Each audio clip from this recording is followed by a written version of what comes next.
அங்கே ஒரு கதையை. இதே சூழ்நிலையில் அவங்க மனைவி வந்து சொல்கிறாங்க, நாம் வேணும்னா ஆஸ்பத்திரிக்கு பெரிய ஆஸ்பத்திரிக்கு போய் பார்க்கலாம் நம்ம 2 பேரையும் சொல்லி சொல்கிறாங்க. அதுக்கு வந்து முதல்ல வந்து புருஷன் வந்து துளி அளவுக்கு ஒத்துக்கலை. அதுக்கடுத்து இந்த கோயில் குளமெல்லாம் போயிட்டு வந்து அதுக்கு பிறகு வந்து குழந்தைய வந்து பெற்றெடுக்க முடியலன்னொடனே அவரே ஏற்றுக்குன்னு ஹாஸ்பிட்டலுக்கு போகிறாங்க. இதுக்கு அடுத்து தான் இந்த படத்தோட ட்விஸ்ட்டு. இது எல்லாமே அப்படி கிராமத்துப்புறத்தில் எதாச்சியாக, அதாவது கிராமத்தோடு அப்படியே ஒன்றி போகிற மாதிரி காட்டியிருக்குவாங்க.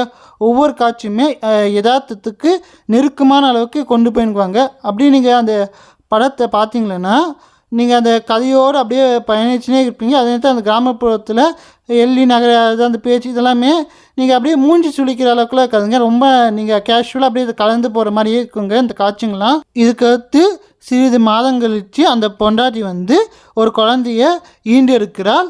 அது வந்து குழந்தை